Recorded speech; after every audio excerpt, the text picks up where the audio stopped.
my eyes seem any darker in this video, it's just the fluorescents, okay? Any cold, wet thing, I want to start off by saying this is a friendly feminist debate. I like ContraPoints. This is not a hate video.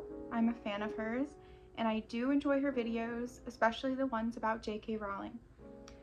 But I think her Twilight video lacks nuance, which makes sense under the assumption that ContraPoints is not neurodivergent, because the neurodivergent perspective is often overlooked.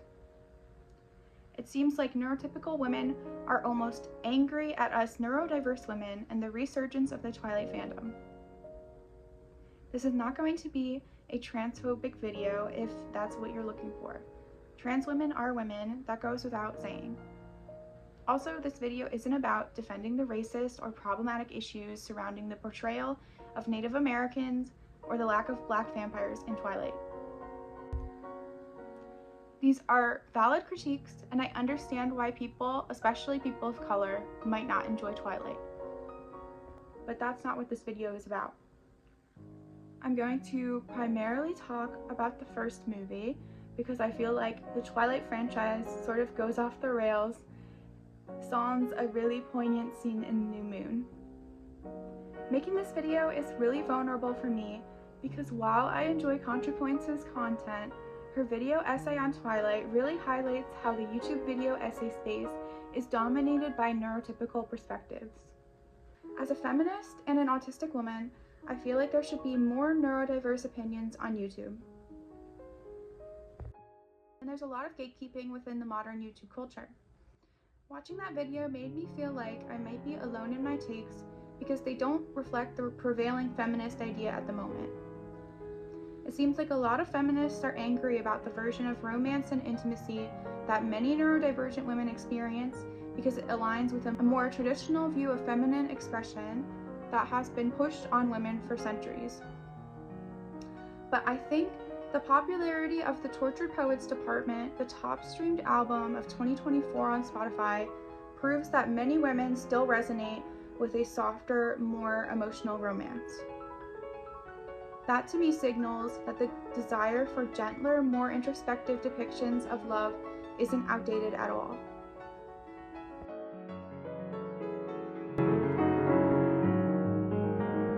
I watched ContraPoints' video when I was burnt out in Paris last year, even before I knew I was autistic. This video essay is somewhat cathartic for me because I had no words at the time to express my discomfort with the critique. Now that I realize her thesis, criticizing Twilight for downplaying women's sexual desires and using outdated femininity, just didn't sit right with me. It felt like she was wagging her finger at me, trying to tell me why this movie and fandom I really like, I shouldn't enjoy. I think as a feminist, we should have the assumption that women are intelligent and not infantilize other women. I think it's possible to engage with Twilight in a fun fantasy way while acknowledging that, yes, of course, if it was a real 100-year-old man dating a 17-year-old girl, that would be problematic. Also, why focus on a fictional supernatural movie/book series where the relationship could be considered grooming when there are so many real-world examples of women being groomed and then shamed for it? I understand that this is a big debate among feminists, but like creator Lindsay Ellis said in her 2017 video essay, Masquerade, Exploring the Phantom of the Opera, that the relationship of Christine Daae and the Phantom would be extremely problematic if it was real. And of course, Phantom is inspired by ALW Andrew Lloyd Webber's real-life affair with Sarah Brightman. But that doesn't mean that we can't enjoy the musical despite its flaws. How can you be a critical thinker if you only watch media that agrees with your viewpoints? Now, I'm not saying to go out and purchase a subscription to the Daily Wire, but you know what I mean. Let me set the scene as to maybe help neurotypical feminists understand why Twilight is such a popular franchise among neurodivergent women. Imagine a 13-year-old autistic girl who didn't know she was autistic yet. finding solace in Twilight in a restrictive Christian fundamentalist household, and then discovering that people online are making fun of the thing that brings her joy. It's heartbreaking, and it made me retreat more into myself. This was around the time of 2014 YouTube, when Twilight parodies were all the rage.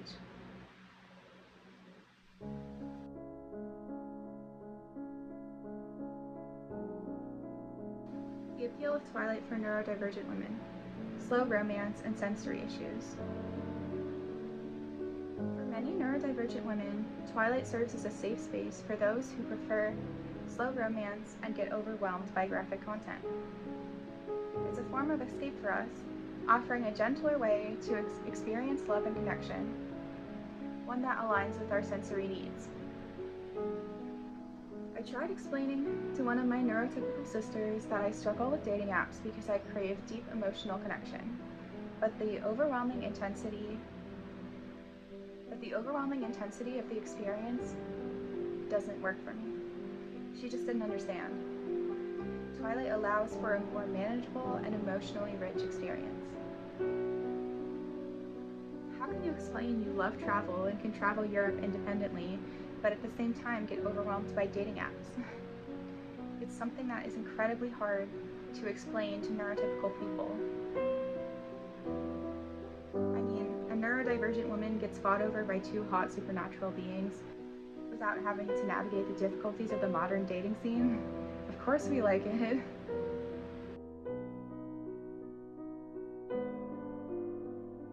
The comfort of the Twilight aesthetic.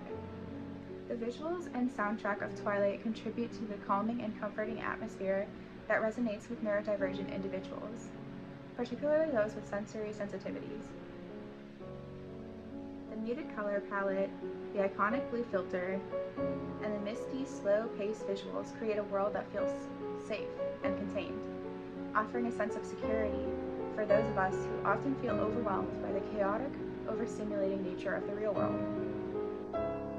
Similarly, the soundtrack, filled with atmospheric, melancholic tunes, adds to the introspective and emotional tone of the film. The music doesn't bombard the viewer, but instead lingers in the background, creating a space where emotions can be processed at a slower pace. For neurodivergent individuals who may experience overstimulation, the deliberate pacing of the film and the subdued visuals offer a safe escape from the sensory overload of everyday life.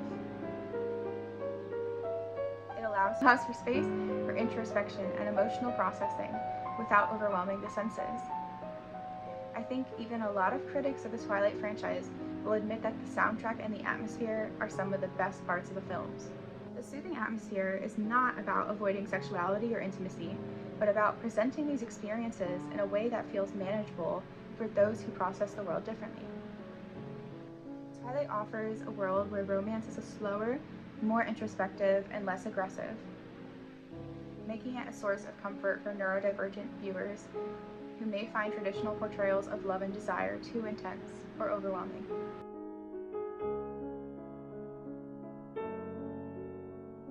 Bella as neurodivergent representation. Rejection-sensitive dysphoria. One of the most poignant scenes in Twilight is Bella's reaction when Edward leaves her in New Moon. This is often ridiculed, but I see it as a powerful example of rejection-sensitive dysphoria, something that many neurodivergent people, especially those with ADHD, experience.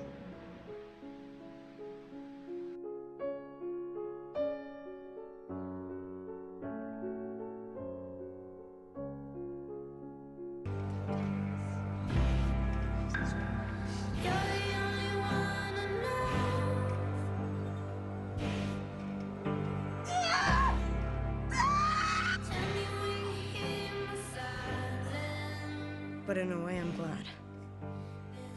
The pain is my only reminder that he was real. That you all were.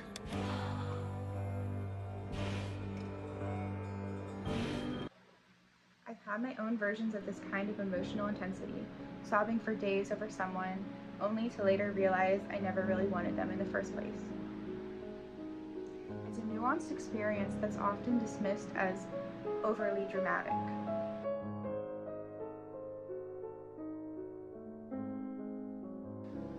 Masking emotions and internal struggle. Neurodivergent people often mask their emotions because they're seen as too much or over the top. This creates even more internal turmoil. Bella's character shows how difficult it is to balance societal expectations of normal emotional responses with the intense internal experiences many of us face. A really good example of masking is how her friends are super nice to her, but Bella is overwhelmed from all that is happening with Edward and his family that she becomes quiet and withdrawn. Something that will happen to me if I feel overwhelmed and need to mask in social environments. Bella never gets to be herself and fully unmasked until she is embraced by the Cullen family and turned into a vampire in Breaking Dawn. Nessie? You nicknamed my daughter after the Loch Ness Monster?!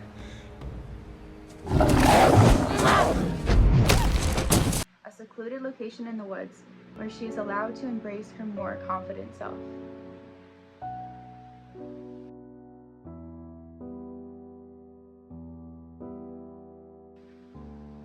Kristen Stewart's acting as Bella. I also want to touch on how Kristen Stewart's portrayal of Bella Swan is often criticized for being wooden or emotionless, which I think misses the mark in a big way. A lot of critique centers on her acting style, but it's important to understand that Bella's clumsiness and awkwardness could actually be seen as an authentic portrayal of someone with ADHD. For many women, especially those with ADHD, being clumsy or running into things is a very real struggle. We have spatial awareness issues that make us more prone to accidents. It's part of living with ADHD. Kristen Stewart's portrayal of Bella's awkwardness, her tendency to stumble, trip, appear disoriented, could very well reflect how ADHD manifests in real life for many of us. Instead of dismissing it as bad acting, maybe it's worth acknowledging how Bella's portrayal feels genuine to a lot of women who relate to those struggles. It's a reminder that neurodivergent experiences, even in popular media, can be dismissed or misunderstood. And in Bella's case, that just makes her more relatable to me and many other women. I really love Stewart's choice of biting her lips or pushing back her hair because, and you might notice if you watch my other videos, looking away and eye fluttering are subtle ways of stimming. For many of us, these actions are natural and comforting, but they often get misinterpreted as awkward or bad acting. When people critique Stewart's performance, it inevitably invalidates the way neurodiverse women express themselves emotionally. It's easy to forget that the way Bella behaves in Twilight might actually reflect a more authentic neurodivergent way of being in the world, and that it needs to be recognized as valid rather than being dismissed as poor acting. All these TikToks and Reels making fun of Kristen Stewart biting her lip and twirling her hair, while I can't say it's outright ableist because Bella is not explicitly stated as a neurodivergent character, are very frustrating to me because it's making fun of behaviors that are normal, authentic ways of stimming to relieve stress for neurodivergent women. In fact, one of the reasons I did not think I was neurodivergent for so long is because the clumsy rom-com protagonist is often a film trope. I love Kristen Stewart's acting. I think her acting is made for indie films like the first Twilight film was. If you haven't seen Adventureland, please watch. It is one of my favorite films ever, and she got a lot of undeserved hate when it had more to do with the Twilight franchise going from a small indie film to a large blockbuster franchise, more than anything else.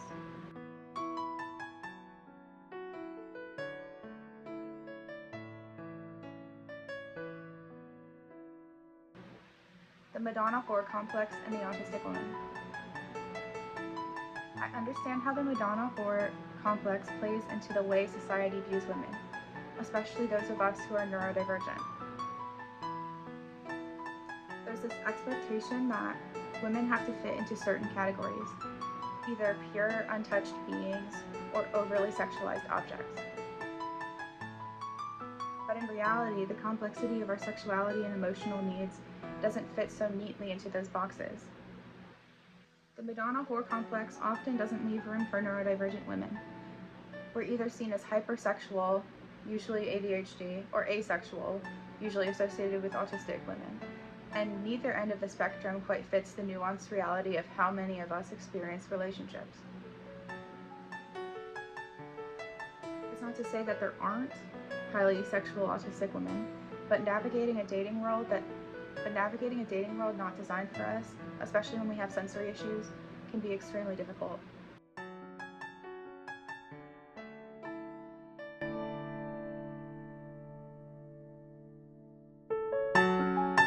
This is where I think a lot of conservatives really pick up on the infighting within feminist circles. There are so many trad wife videos out there promoting a kind of conservative ideal where they will let you cook and clean as a way to reject the feminists who fight for independence. This dynamic reveals an acceptance problem within the feminist community. While we were so focused on fighting for the right way to be a woman, we sometimes end up rejecting each other's expressions of womanhood. Even when those choices don't align with the mainstream feminist narrative. I think the existence of these conservative spaces and their reaction to feminist debates reflects how divided the conversation really is, and it makes me think about how we can, as feminists, better embrace and support different types of women. Whether they embrace traditional roles, soft romance, or a more overtly sexual expression.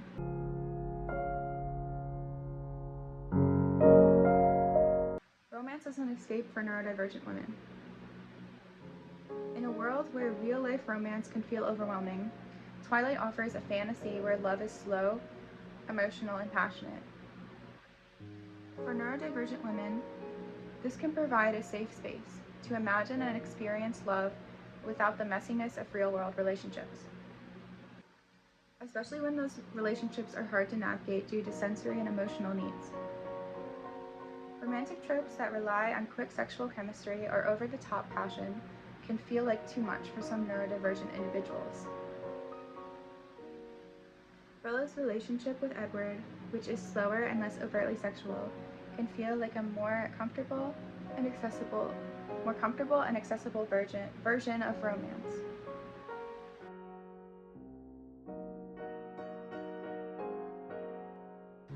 ContraPoints argues that Bella is framed as unsexual in a problematic way, but I don't think that Bella's sexuality is non-existent, it's just portrayed differently.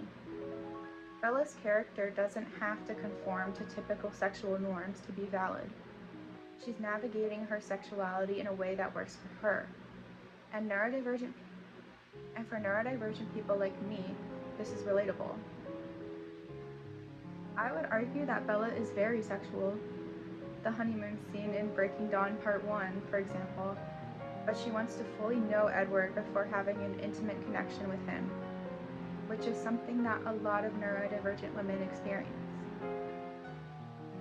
Because of the way our brains are wired, we crave deep emotional connection with a partner. While Twilight may not fit into the typical narrative of sexual liberation, it reflects the reality that some women, especially those who are neurodivergent, experience sexuality in different ways. This doesn't invalidate their experience. Autistic women, at least to me, do be sexy in a controlled environment. For example, when I was younger, I hated Instagram because it felt so performative, and you can't control if men want to comment on your body. But I loved Visco because it felt empowering, and I could post sexy and edgier photos without the harassment that comes on Instagram. I'm sure a lot of neurotypical women can relate to this, But because I'm autistic, I feel things extremely deeply, and I hate not being able to control how people react to me.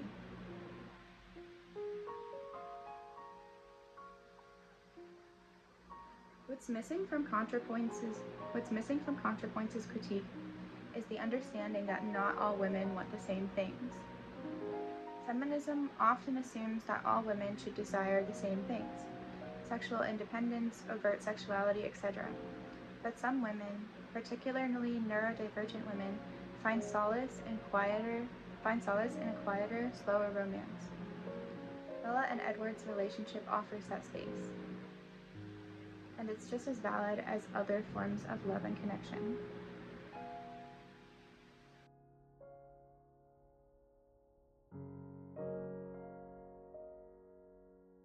To understand why Bella Swan is misread as unsexual, you have to understand the genre Twilight is actually drawing from: Gothic literature. In the Gothic tradition, desire isn't loud. It's repressed, buried, and dangerous. Characters don't declare what they want, they fight it. They're haunted by it. And that's especially true in the case of Dracula. Bram Stoker's Dracula was published in 1897, during a period when Victorian society was obsessed with controlling sexuality, particularly female sexuality. Vampirism was a metaphor for all things society feared: sex, disease, loss of virtue, and foreign corruption. Women who were bitten, like Lucy Westenra, became overtly sensual and had to be destroyed. Dracula wasn't about the absence of desire. It was about how terrifying it is when desire wins. This anxiety was deeply connected to the emerging psychology of the time, particularly the work of Sigmund Freud, who introduced the idea of the mind as a battlefield between restraint and primal urges. He called this inner monster the id, the part of us that craves, wants, and hungers. Gothic literature is practically soaked in the fear of the id. In the picture of Dorian Gray, it's a hidden painting that decays with Dorian's sins. In Dr. Jekyll and Mr. Hyde, it's a literal transformation into a violent, deviant double. The horror wasn't in the act. It was in the loss of control, the slipping mask. So when Twilight places Bella in a relationship with a vampire who's struggling to repress his desire, and she responds with longing, obsession, and a deep need to be chosen, this isn't blank or unsexual. This is Gothic. This is classic. This is Bella Swan as modern-day Mina Harker, torn between danger and devotion. Contra missed this point entirely. She tried to read Bella through the lens of social politics, but Gothic literature operates on a more intimate plane. It's about shame, craving, and restraint. And Bella doesn't lack desire. She burns with it.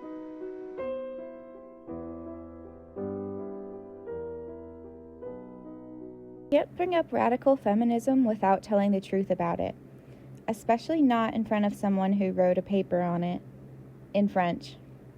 I studied the evolution of radical feminism from the mid to late 20th century in my French classes. I wrote a paper on Québécoise feminism, le féminisme radical québécois pendant les années 60 et 70, and this is one of the deadly sins that Contra made in her video. Never get facts wrong about an autistic person's special interest.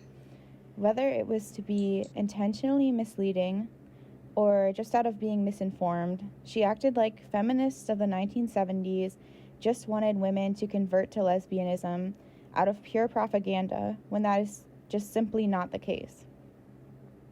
20th century feminism was born out of several factors: the response to oppressive laws against women divorcing and protecting men who abused their wives, the political factors of rebellion. Many countries were becoming free of the colonial crutches, for example, North Africa becoming liberated after the French occupation, and the Christian Western ideal of a woman which had been shackling women for centuries. To quote Simone de Beauvoir, women thus emerged as the inessential who never returned to the essential, as the absolute other, without reciprocity. All the creation myths express the conviction that is precious to the male. For example, the Genesis legend, which, through Christianity, has spanned Western civilization. Eve was not formed at the same time as man.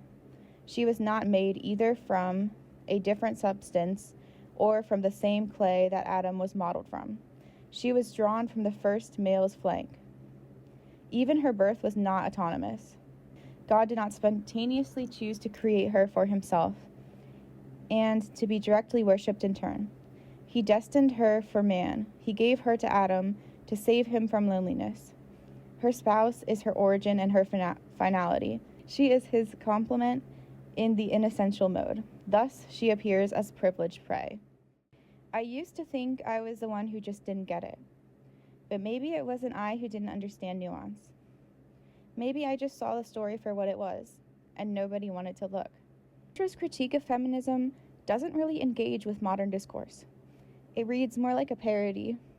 The kind of parody you'd see in a 2001 teen movie where feminists are reduced to punchlines and cliches. I mean, take the word semester, okay? This is a perfect example of this school's discriminatory preference of semen to ovaries. That's why I'm petitioning to have next term be referred to as the winter ovest. Excuse me. This is what it feels like Contra is fighting against.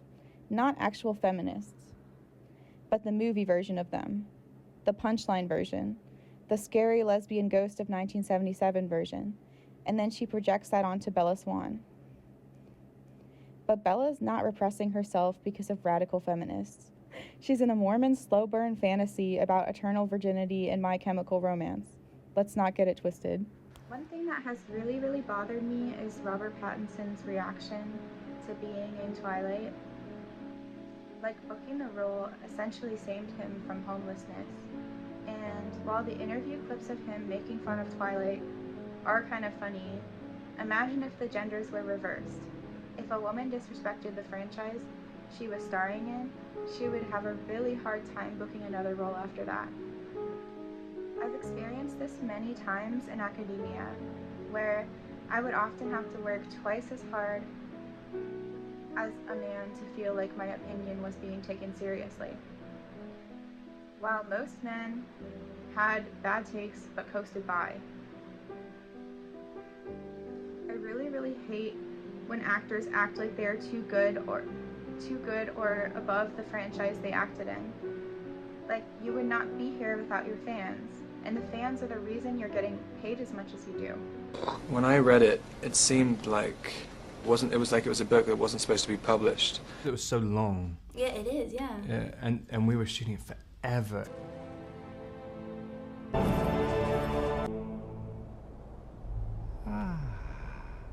Young Bella.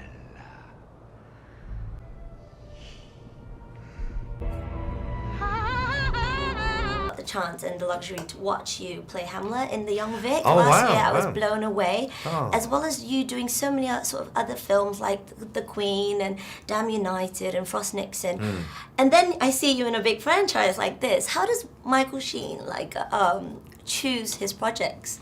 Well, I suppose on the whole I choose things that I would like to go and see myself, you know, and also it has to be a character that I think will be a challenge. It'll be different to what I've done before. So It's kind of a mixture of looking like slightly constipated and stoned. At the end of the day, I think Twilight offers a space for neurodivergent women to embrace a form of romance that doesn't overwhelm them or push them into societal norms. It's okay to like Twilight. It's okay to embrace something that feels safe and comforting, even if it doesn't fit into the traditional feminist framework of what is expected of liberated women. And also, in conclusion, Bella! where the hell have you been? Where the hell have you been? Let's go! That was a really good vocal stint. Thank you.